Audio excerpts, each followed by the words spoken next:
বৈষম্যবিরোধী ছাত্র আন্দোলন কেন্দ্রীয় কমিটির সংগ্রামী সভাপতি এবং সাংগঠনিক সম্পাদক সহ কেন্দ্রীয় নেতৃবৃন্দ উপস্থিত, হবিগঞ্জ জেলার বিভিন্ন ছাত্র সংগঠনের নেতৃবৃন্দ সহ আজকে সভার সংগ্রামী সভাপতি, সঞ্চালক সবাইকে ইসলামী ছাত্র আন্দোলন বাংলাদেশের পক্ষ থেকে আন্তরিক শুভেচ্ছা ও বিপ্লবী অভিনন্দন জানাচ্ছি। আলোচনা সংক্ষেপ করতে হবে, সময় কম, নেতৃবৃন্দরা চলে যাবেন, সময় অল্প।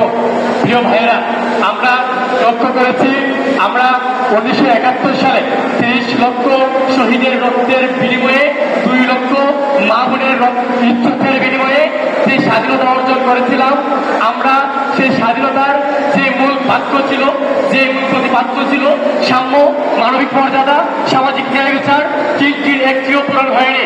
বিগত 53 বছরে আমরা দেখেছি ক্ষমতার পালাবদল, দলের পালাবদল, ব্যক্তির পালাবদল, সবকিছুই হয়েছে।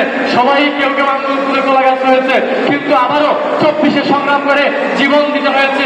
এখন পর্যন্ত সাম্য, মানবিক মর্যাদা, সামাজিক ন্যায় বিচার এদেশের মধ্যে 30 লক্ষ শহীদের রক্তের বিনিময়ে অর্জিত হতে পারে নাই।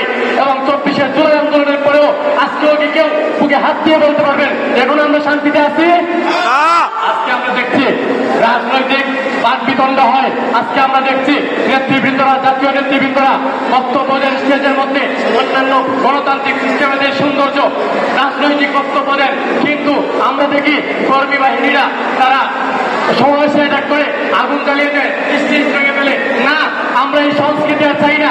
আমরা দেখেছি 1971 সালের পর থেকে এসে এই সংস্কৃতি দিয়ে এদেশের রাজনৈতিক দলগুলো, এদেশের অনেক নেতারা আন্দোলনের কলায়াস হয়েছে। জনগণের জীবনে শান্তি আসে নাই।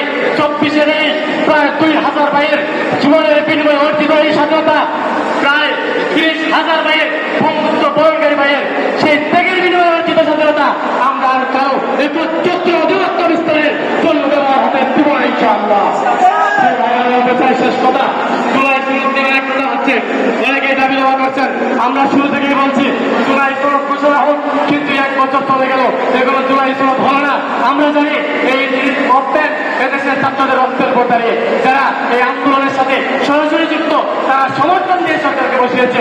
এরপরেও 1 বছর হয়ে গেল, জুলাই ঘোষণাপত্র ঘোষণা হচ্ছে না। এটা আমাদের হতাশার কারণ। আমরা আহ্বান করবো অতি সত্বর জুলাই ঘোষণাপত্র ঘোষণা করুন এবং যে সকল ভাইয়েরা শহীদ হয়েছেন তাদের পরিবারের পাশে রাষ্ট্রযন্ত্র দাঁড়ান, তাদেরকে সহযোগিতা করুন। সবাইকে ধন্যবাদ। আসসালামু আলাইকুম।